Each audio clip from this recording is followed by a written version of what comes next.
و صدای همان خروز به گوش شما می رسد، آیا می دونید که وی چی می گوید؟ اراده او چیست؟ فریاد زدن او چی معنا دارد؟ دانی که سپیده دم خروزی سحری، هر لحظه چرا همی کند نوحگری؟ یعنی که نمودن در آینه صبح، از عمر شب گذشت تو بی خبری. حضرت گفتند معنای نوحه خروز سحر این است که ای امت محمد، همه شما آگاه باشین که از عمر شما یک شب دیگر با سپری شد. البته از هفته تا هفته از حیات ما و شما هم باز 7 روز یا 8 روز دیگرش سپری شد.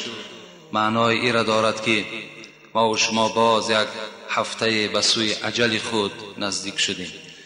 لیکن شکر به سوی خدا که این روزهایی که از ما و شما سپری می شود در عبادت خداست، در فکر خداست، در محبت پیغمبر و در محبت مسجد است. انشاءالله این روزها برای همه ما و شما روزهای نورانی می باشند. جمعه پیشین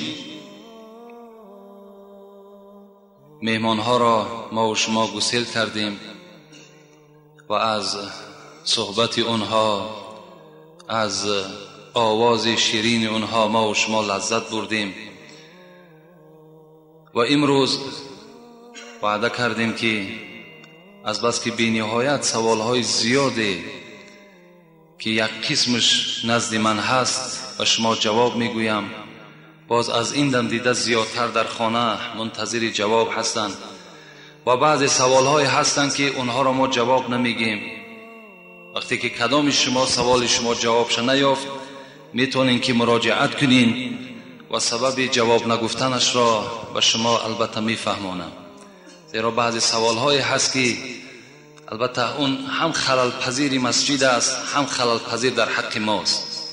برای همین از شما خواهش دارم کدام شما اگر میخواهین که سوالهای شما که صدا نداد مراجعت کنین، انشاءالله جوابش را رو پرو به شما خبر میدهم. و جمعه آینده خدا خواسته باشد باز تاریخ همون حضرت امام ابو حنیفه امام اعظم صوفی کوفی رحمت الله علیه را که فقط ما و شما از تولد وی آگاه شدیم، خدا خواسته باشد از قصه های او برای شما خبر میدهم. السلام علیکم داملای عزیز. السلام علیکم داملای عزیز. آیا چرا در بین مردم قمری یا موسیچه میگویند مردم نمیخورند؟ آیا این حلال است یا حرام؟ موسیچه یا قمری میگیم ما و شما، اینا حرام نیستند. البته سبب نخوردن قمری، سبب نخوردن و دیگر پرنده های مثل همون فلاشترکی که ما و شما میگوییم از خاطر آن است که اینها پرنده های هستند که آزار اینها به هیچ کس نمیرسد. پرنده های بی آزار که هستند ما و شما با اینها هیچ دخالت نمیکنیم، اینها را شکار نمیکنیم و الا برای ما و شما حلال هستند. همه پرنده بغیر آن پرنده هایی که وحشی هستند و قاب و کرگس و دیگر پرنده هایی که با نول و با پنجه خود شکار میکنند، اونها در حکم همون حیوان های حرام میدرآیند. بغیر اونها تمام پرنده برای ما و شما دیگر حلال است. از آن جمله همین قمری که هست میتونیم ما و شما شکار کنیم و یا در جان خود استفاده کنیم، این گناهی نیست. یک روز دیگر یک برادر سوال دادند که آیا همین کفتر حلال است؟ کفتر هم از جمله آن چیز است که مردم ما تناول نمیکنند. البته حلال است، میتونین شما استفاده کنین کفتر را. کفتر یگان جای وبال ندارد، یگان جای گناه ندارد، لیکن فقط ذبح شرط است، چی در قمری چی در گنجیش، چی در کفتر، اگر با دستون گردنی وای جدا کنین وای حرام است، او را خوردن نمیتونید. با دست یعنی گردنی او را کندن به غیر کارچه این حرام است. فقط میتونین که کفتر است، قمری است، گنجشک است، فقط به واسطه تیزی، یا تیزی سنگ باشد یا تیزی کارد باشد، خواه زن باشد خواه مرد باشد، در ذبح فرقی ندارد، ذبح کرده استفاده کنید، جایز است، درست است. و الا به دست خود اگر گردنی را کندین یقین دانین که وای دیگر چی است، حرام است، وای خوردن نمیتونین.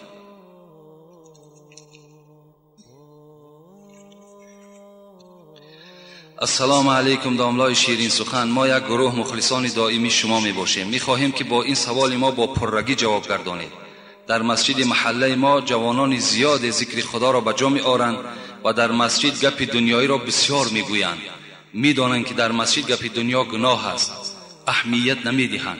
التماس با پررگی جواب دهید. با احترام، یک گروه جوانان مسجد. برادر عزیز، در تمام دنیا در مسجد گپ دنیا می رود، در تمام دنیا، چه در مسجد شما، چه در مسجد ما، چه در مسجدهایی که در همین شهر دوشنبه ما و شما، در کجایی که نباشد مسجدها خالی از گپ دنیا نیستند. زیرا پیغمبر خدا گفتند زمانی می شود که مسجدها تا جایی که ذکر خدا گفته شود به گپ دنیا مبدل می گردد. این معجزه پیغمبر خدا بود، این کرامات، این معجزه از جانب پیغمبر خدا بود که اون چکار کرد. امروز تأثیر او را ما و شما دیده ایستاده ایم. لیکن یقین دانیم که کسی که در مسجد داخل شد آداب مسجد رعایت نکرد، یعنی با پای راست باید درآید، خداوند ما طلبگار فضل تو هستیم گفته می درآید و می نشیند، تحیه مسجد می خواند وقتی تحیه مسجد باشد و با ذکر خدا مشغول می شود. اگر گپ دنیا گفت، این حدیث پیغمبر است که 40 ساله اعمال نیکش همش حبطه می گردد. 40 ساله شما یک روزه عمل خیر دارین یا ندارین اینش خدا می داند. وقتی اینقدر زحمت میکشین، اینقدر مهنت میکنین، باز گپ دنیا در داخل مسجد که گفته شد، یقین دانین که مکافاتش انا همین است که عملهای خیر شما همه بیکاره شد. حتی حضرت عمر دوره های خلافتش میگد وقتی که از پس مسجد 2 مهمان از طائف بودن، وقتی صحبت داشتن با گپ دنیا، حضرت میگد فریادشان زد نزد من بیایید. گفتن شما از کجا هستین؟ گفت ما از شهر طائف هستیم.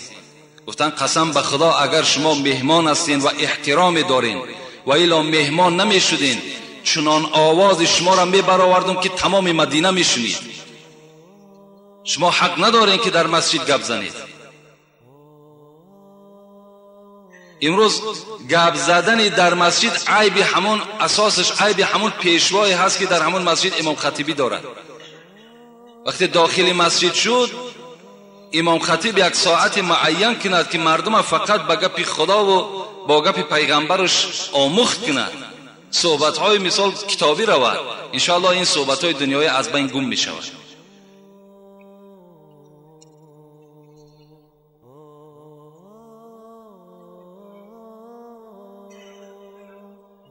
السلام علیکم داملای شیرین سخن. حکی حاجی مرزا، یک سؤال دارم. من نماز میخوانم، پدرم نمیماند، مرا چیکار کنم؟ یعنی البته وای به حال همون پدری که فرزند خدا برای نماز خواندن اجازت نمیدهد. تمام مردم مسلمان تمنا دارد که فرزند او نمازخوان شود، تا جایی که پدر خود اصلاح شده باشد. خود باید که در نماز باشد و باید خود پدر مسئول است که فرزندها را نمازخوان کند. امروز این مصیبت بین که پدر نماز نمیخواند، بازم این با فرزند نمیگذارد که نماز خواند. سوره مدثره اگر آیت‌های آخرش شما تلاوت کنین، خداوند میگفته است کل نفس بما کسبت رهینه الا اصحاب الیمین فی جنات یتساءلون عن المجرمین ما سلککم فی سقر. بنده های نمازخوان وقتی که وارد جنت می شده است، خدا می گوید، من مختصرا یک خلاصه شیره این آیت به شما می گویم، وقتی بنده های نمازخوان، بنده های جمعه خوان، بنده های خدا ترس وقتی که وارد جنت می شوند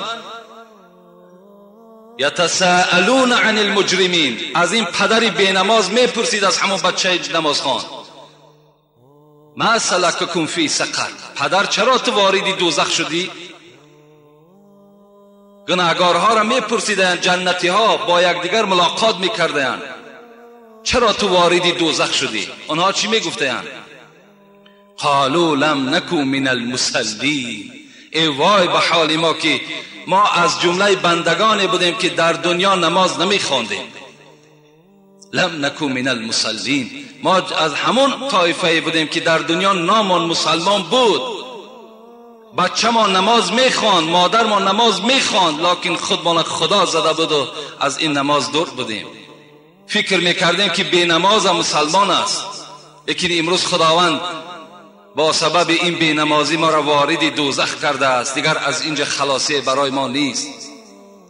رسول اکرم میگوید لا سهم فی الاسلام لمن لا صلاة له، این حدیث طبرانی است. حضرت گفته است که همین آدم بی نماز هیچ قدر در اسلام ندارد.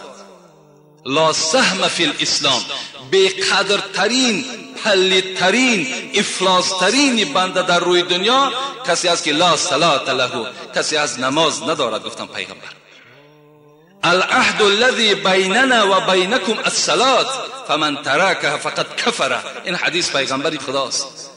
من عهدی که با شما کردم ای امتی مسلمان، پیغمبر میگوید همون عهد من، پیمان من با شما آن زمانی هست، آن زمان من پیغمبری شما هستم، آن زمان شما امتی من هستید که در بینتان نماز داشته باشید.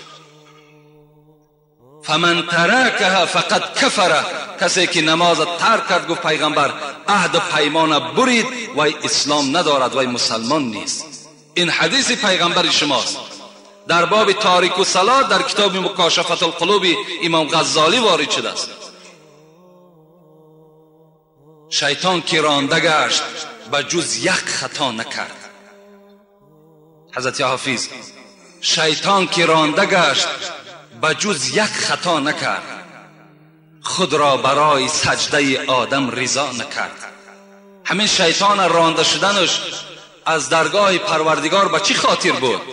به خاطر که وقتی خدا امرش کرد آدمی که من آفریدم سجده کن، گو خلقته من طین و خلقتنی من نار، تو مرا از آتش آفریدی، این آدم از خاک آفریدی، آتش از خاک افضل است، من این سجده نمی کنم. شیطان که رانده گشت به جز یک خطا نکرد، خود را برای سجده آدم رضا نکرد. شیطان 1000 مرتبه بهتر ز بی نماز، شیطان 1000 مرتبه بهتر ز بی نماز، او سجده بری آدم و این بر خدا نکرد. شیطان هزارها بار، همین شیطان مردود ملعونی مرجوم از آدم بی نماز میگد 1000 مرتبه بهتر است، زیرا که این شیطان آدم سجده نکرد، لیکن این بنده باشد خدا را سجده نمیکند. وای به حال همون پدری که این گونه فرزند باز می‌دارد. من برای شما توصیه میتونم همه فرزندان لا طاعت لمخلوق فی معصیت الخالق، این حدیث پیغمبرتون است. پدر و مادر را گوش نکنین در حالتی که شما را به گناه اگر دعوت کنند. وقتی شما را از کاری ثواب میخواهند که باز دارن، شما اونها را اطاعت نکنین. گفت است پیغمبر شما نه عاق میشین نه گناهگار میشین، بلکه ثواب میگیرین.